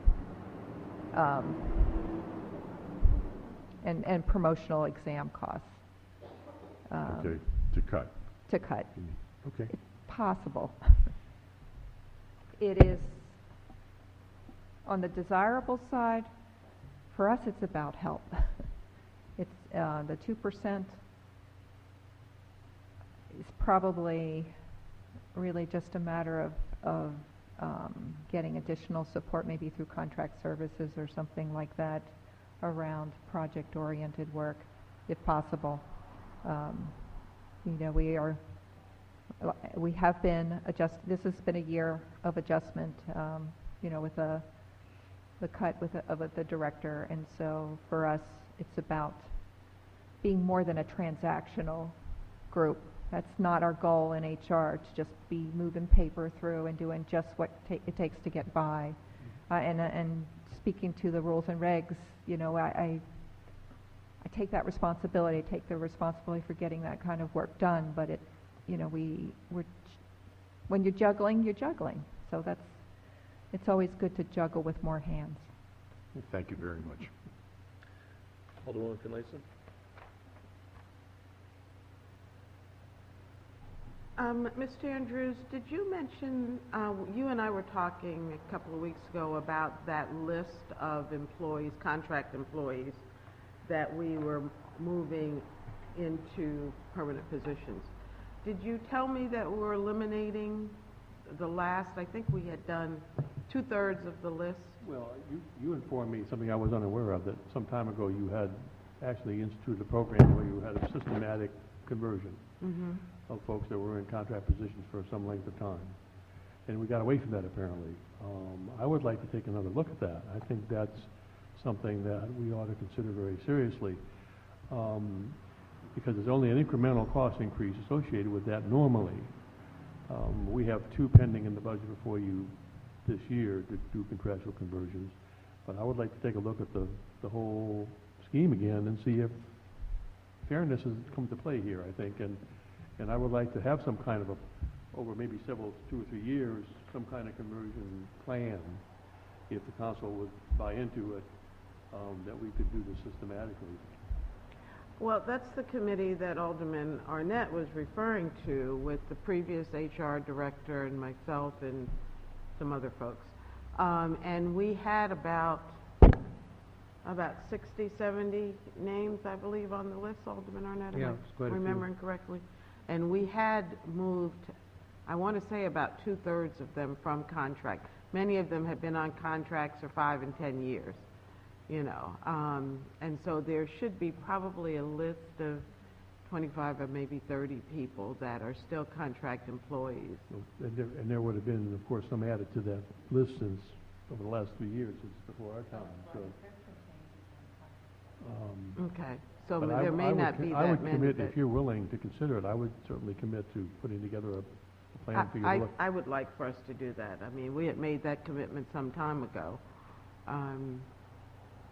Do you have any materials on that you could share with me? I think I do. Okay. I don't know whether Alderman Arnett has them or not. I'll also see what I can find in But my I office. think I still may have a file on it. Okay. The other comment I'd like to make to my colleagues, I'd like for it to be noted and in the record.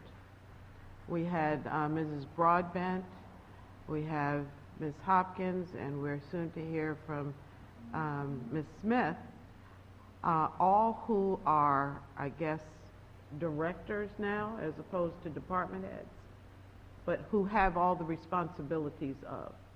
And each one of those departments is down a person. And we need to be aware of that. We are expecting the same level of work with fewer people. And unfortunately, it is the women, and maybe it's not deliberate, but it really looks like it is, that it is those departments where the females were headed that all of a sudden it's not necessary to keep adequate staff or to keep department heads. And so, you know, when we talk about or make any reference to cutting, I would hope that those departments are not on the chopping block anywhere, because they're already down at least 1 staff in each department, at least. So just a constant reminder, and I will make it a constant reminder, what we've done, and, you know, so, thank you. Thank you. Any other questions or comments for HR? Thank you very much.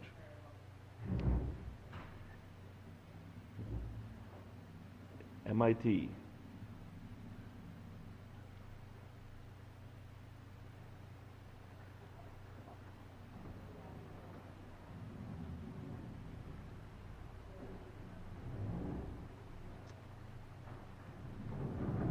Welcome.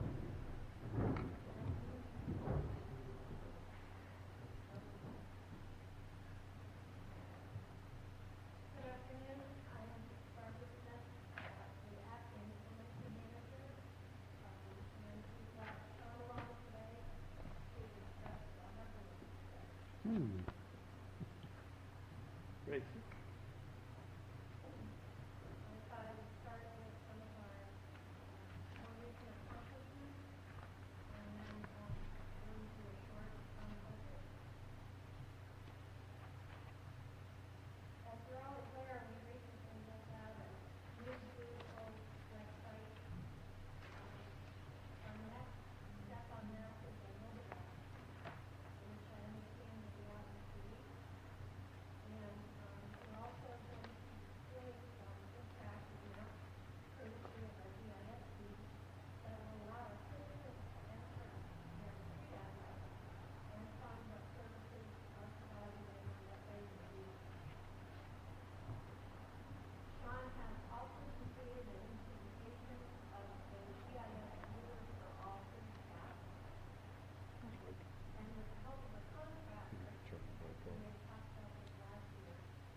Yeah, we're having trouble hearing you on the broadcast.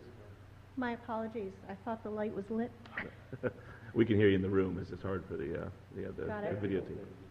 Yeah. If it's plugged in. Thank you. We have technical staff across the street. Do I need to begin again? No. Thank you. She's also implemented an automated process that is going to take what used to take her 4 days down to just several minutes of time. And I think everybody's looking forward to that. It'll help automate the delivery of some of the GIS data to another system. Behind the scenes, our network and servers are operating at 99.9% of the time. And if we're doing our jobs well, our city staff don't even know that we're there. And I'd like to think that that's the case. We've upgraded our antivirus servers and clients. We've deployed malware, anti-malware software. We've installed a system that helps monitor the health of our servers and notify us of a potential problem before it happens. We've also implemented services that allow us to connect remotely with all of our city PCs, so we no longer, for most cases, have to go to someone's desk in order to help them. Our next step will be to install the same software on laptops that are outside of our network. So for any of you that have city laptops, in the coming weeks, we should be able to remotely access your PC, your laptop while you're at home with your assistance. Sean, would you like to talk about the harbor lines? Well, before we do that, is there anything you can do to make these iPads work better? I'm sorry, but I've spent several times here waiting for a minute for things to come up in the agenda. It's impossible to take notes. And this is a long-standing problem. I don't think I'm alone. I think others have complained. I may be singular in having the large number of problems, but this is really not acceptable in terms of being able to manipulate legislation, even follow council meetings or other kinds of committee meetings. It just does not seem possible to me there isn't a solution to this problem. That's Granicus and Legistar. Yep. You will not like my answer. Probably not. It's a third-party product. And there's no other product in the world? There are many others, but from what I understand, the Granicus Legistar combination offers something that's not available from other vendors, and that's the tie-in of the agenda directly to the video. And I think that's a lovely feature. Well, it's not a lovely feature when you can't use it, and it's not a lovely feature when our constituents access it. It looks ugly, and it is not intuitively easy to operate through there. You need to almost know whether it's a resolution or an ordinance to do a search. I mean, I'm very unhappy with this product, and it does seem, and I've tried to switch over to the laptop. That works even worse than the iPad. It had the promise of offering a split screen, because one of the other problems we have is we need to look at a piece of legislation and then look at amendments. And when you get hung up for 30, 42 minutes, you're just out of the game. There's got to be a better solution. This has been going on for years now. Your staff will sit there with me and do this and run into exactly the same problems. It's not a user issue, it's the product. And it's a combination of the iPad and the legislation. May also, the product. It may also be a server issue, but this has been duplicated by your staff at the risk of their own jobs. They've commented to me that this is a POS, and we really need to do something about it. It makes it very hard to operate in our jobs when you have to flip back and forth and you have these huge time delays. I would second most of what Alderman Arnett said. I would add to it, however, that your staff has been extremely helpful You've every been time. Every time that I've gone to them with a problem, they've done everything they could to fix it right away. And I appreciate that. Thank you. I would like to call the HR manager's attention to this discussion. This is exactly the kinds of problems I was talking about when departments acquire software without coordinating with HR. And we don't need to make it, don't need to go there again. Thank you. Should we get to Harbor Lines, Sean? So with the harbor lines, I've been asked to look at redrawing them. In order to do so, the timing worked out that the state is flying new imagery for 2017. It was flown in February. From that, we are going to capture piers, pylons, things in the water, and then from what is existing in as of that February 2017 photo, redraw the harbor line to grandfather those things in as long as they don't have an environmental or public safety issue. The consultant who, well, I've gotten 4 quotes. At least one consultant has told me he can have me all of the information I need to redraw the line by the end of June. After that, it'll just be me redrawing and presenting new maps.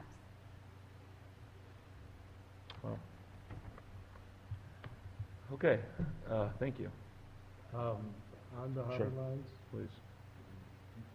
I have a constituent group in my ward that is ready to go with putting in their permits to redo a marina. The mayor has asked that we hold up processing harbor lines. I'm all for that if it's something that would happen in the foreseeable future, but they're ready to work, they have a budget, they want to get going, and they don't quite understand why they can't be processed just like South Annapolis Yachting Center was processed with the old system. I talked with Sean before the meeting, and while I think we're making great progress, I guess I would ask the city manager, is there going to be a pronouncement on a policy that we are basically in a moratorium on harbor line corrections, and will the administration be issuing an announcement on that moratorium? Because I get pinged on every week, and I'm feeling a little hanging out there saying, I'm waiting for a policy, I'm waiting for a policy.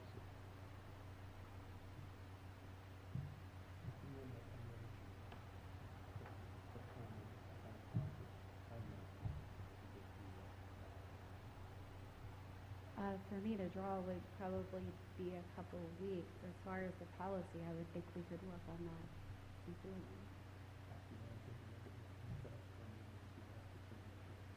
Certainly, I think I've already.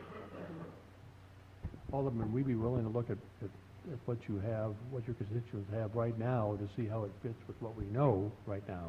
I think Kevin has it. And then if it's cool, it's cool. If it's not, it's not. But we're certainly willing to look at that.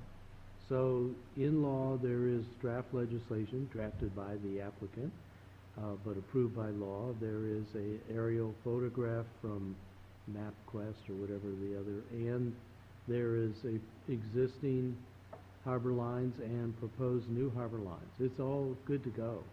It's ready to go. It would be an amendment to the current harbor line, what they're looking to do. Okay. All right, thank you. Okay, Alderman Pam? Thank you. I'm going to ask you the same question I've asked most other people that have come in before us. If there were an extra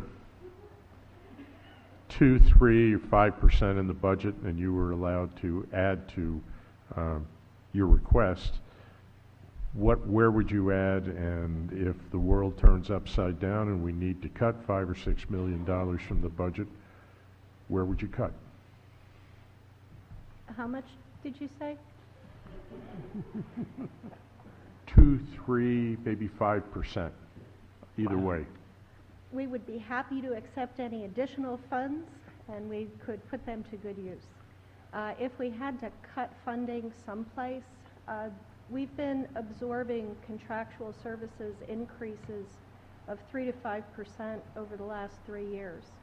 The only place we'd be able to cut in that amount would be in our capital outlay, which is part of our PC replacement plan and infrastructure replacements and upgrades.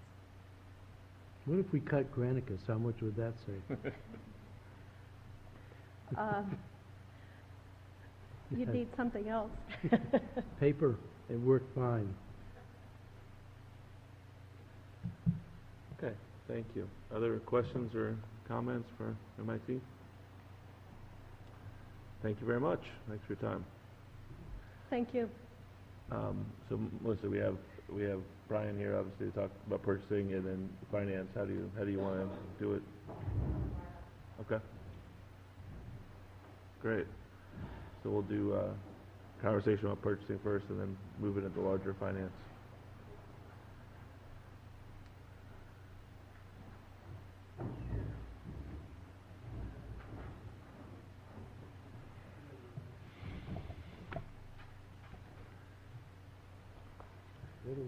Welcome. Thank you for taking the time. Good afternoon, committee members and council members. I'm Brian Snyder, Procurement Officer, Central Purchasing Office, Department of Finance.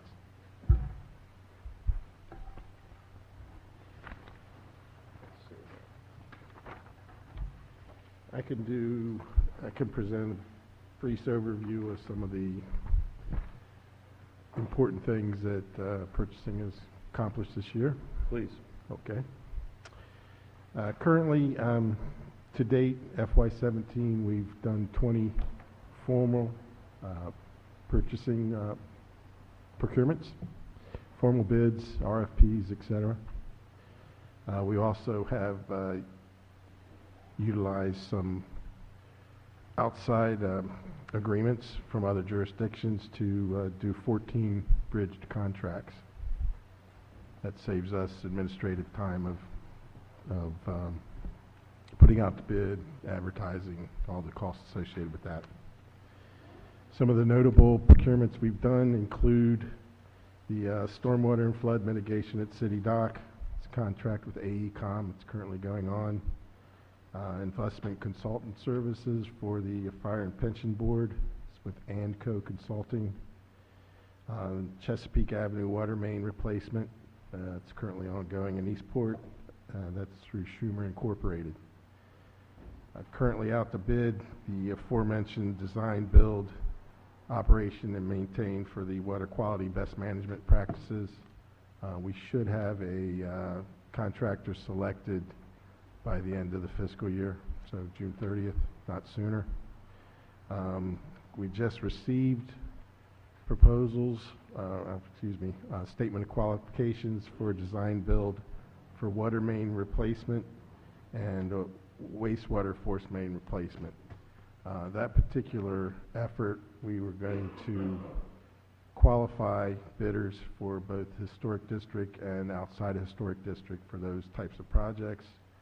So a lot of infrastructure projects will be going forward more quickly now because we'll have a shortlisted contractor list, and that will be over the next 5 years. We also have the pre-bid, and the bid is out for Bywater Park improvements. That pre-bid is actually Wednesday. Those bids are due back on May 18th. Also in the planning stages in the future, potentially the lease of the Market House, kind of depending on some legislation going on tonight. We have Main Street fire connections coming up. Truxton Park. I'm having a really hard time, particularly with I don't know why we have the windows open. Is there, I mean, it would seem to me like we either have air conditioning or heating, but why we have the windows open? But I couldn't hear, what was, after Market House lease, I couldn't hear what you said. Main,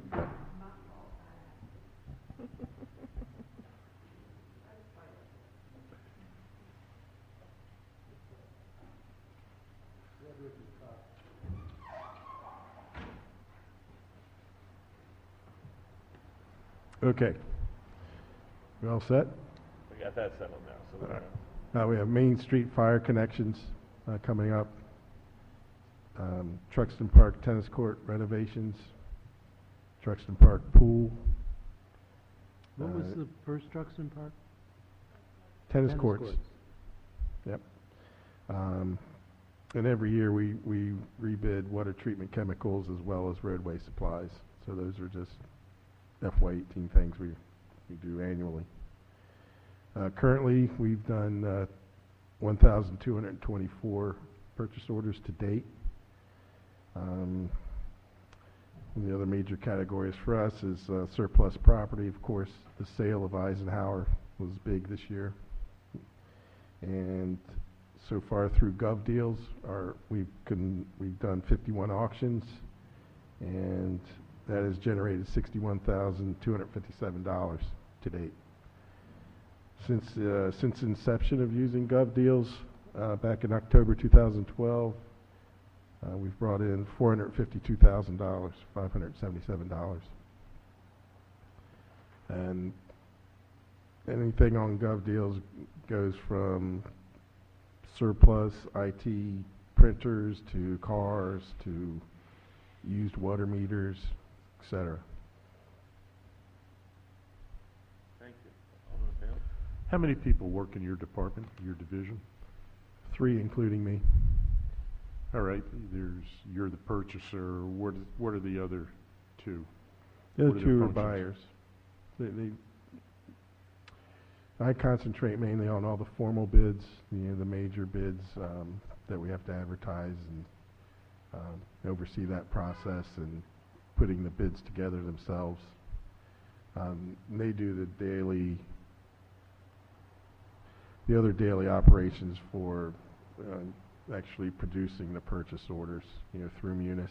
All right, in light of your numbers, if you had to take a 5% cut, I'm not going to ask you what you would do, because it's obvious that what would have to be done if that were the case. Yeah, if you look, we did a 3% cut this year somehow. I'm not sure exactly how that worked out. Okay, thank you. Alderman Arnett? Can you update us on where we are with the old rec center? We were supposed to be getting some money. Yeah, it's being handled through the Office of Law. My understanding is we're looking at early May for a closing. They have the buyer has some deed things to settle, as well as some bond things they need to take care of through permits.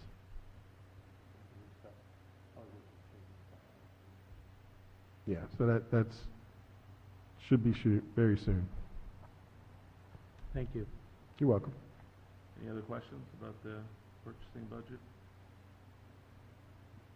Okay, thank you, Brian. Thank you. Now what you've all been waiting for, the finance budget. Doesn't matter.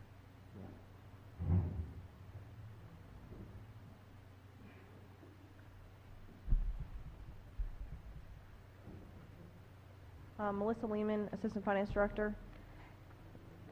I'm actually going to turn it over to Nikki Plester, the Finance Operations Manager, since she did most of the work.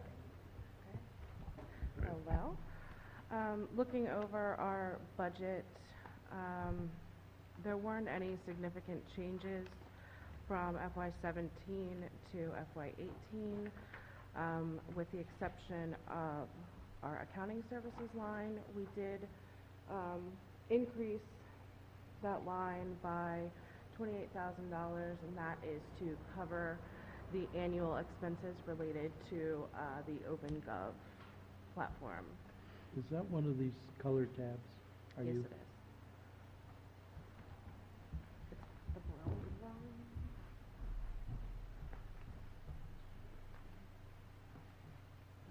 Great, thanks. Thank you.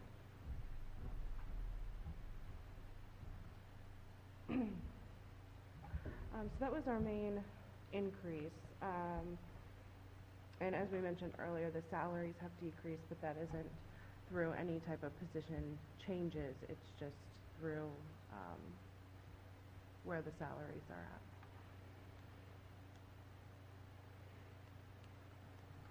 Okay.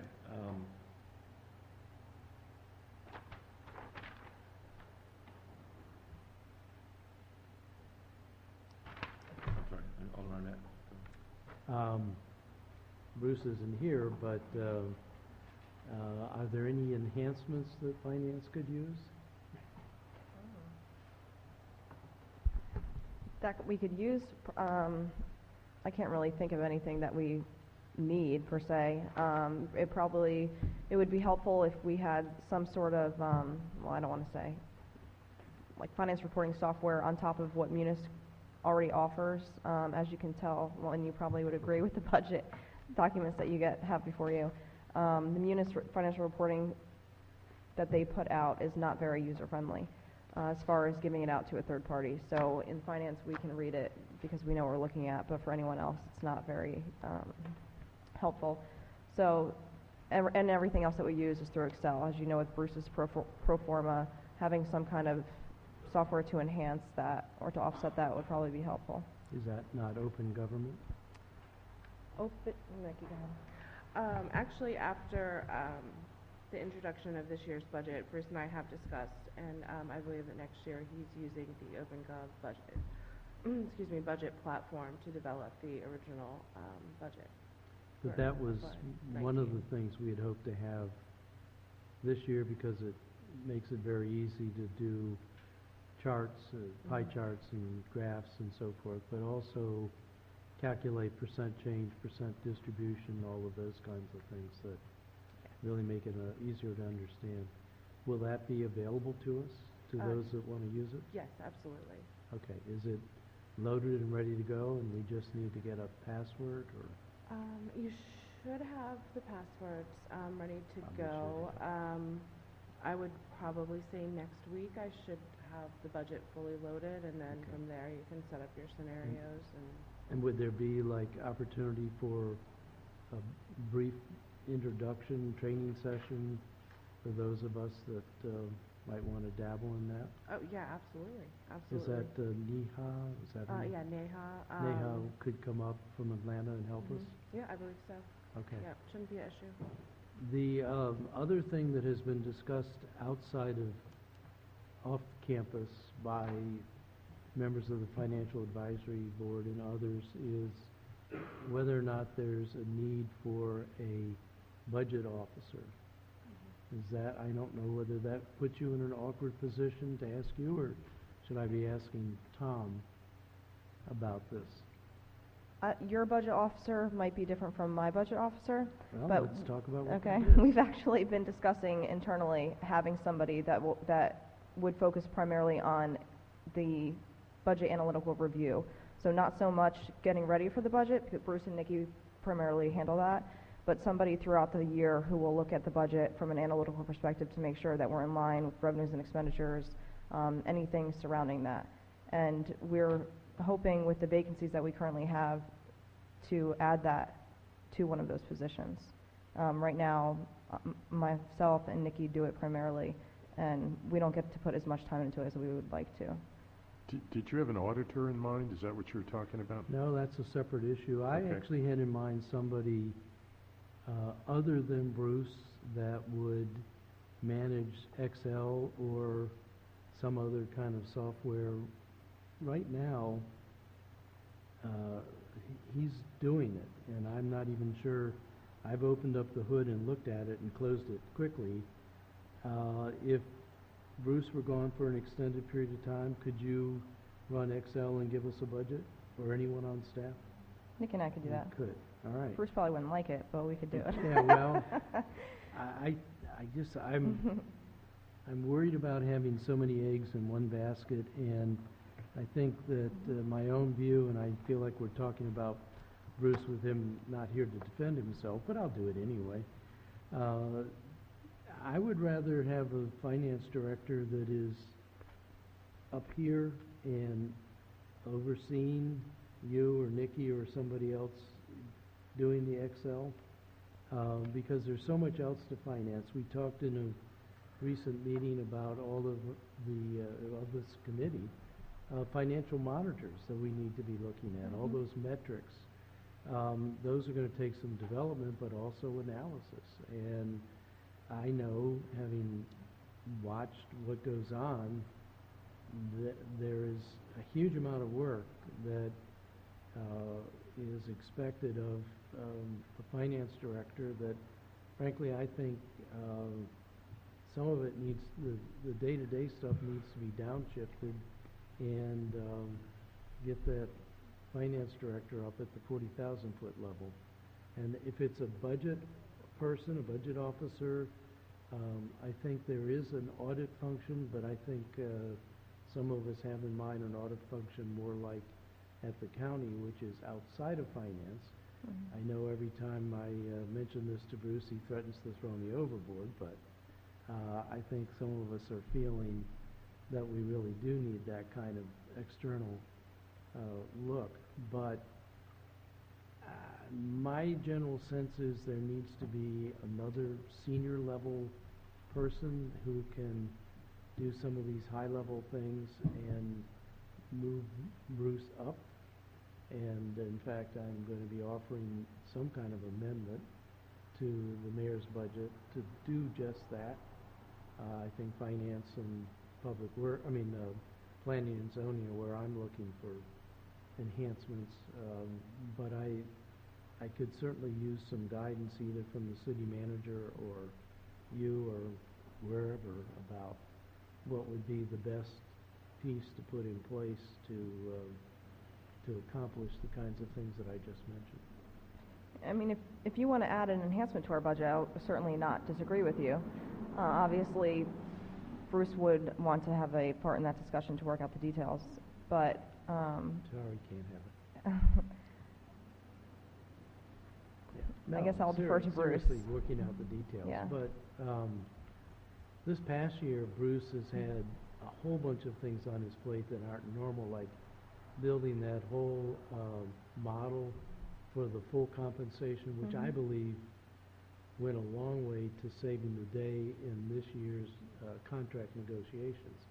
I mean, it was an overture of openness. I think it regenerated some trust that had been lost. But having looked at it, that was a Herculean task. It was going on right during the development of the budget.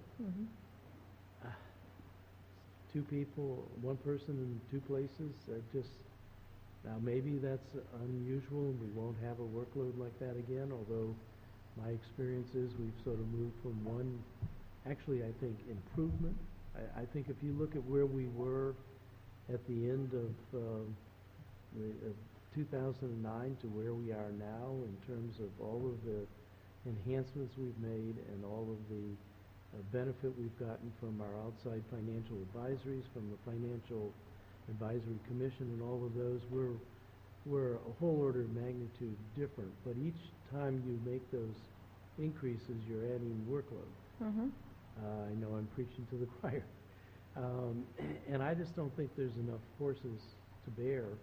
And under pressure, things can happen that we don't want to have happen. So I'm looking for some sort of enhancement there to make us even better than we've been. Looking at the city manager. You what? Think about it. Okay. Okay, other questions or comments about the finance department's budget?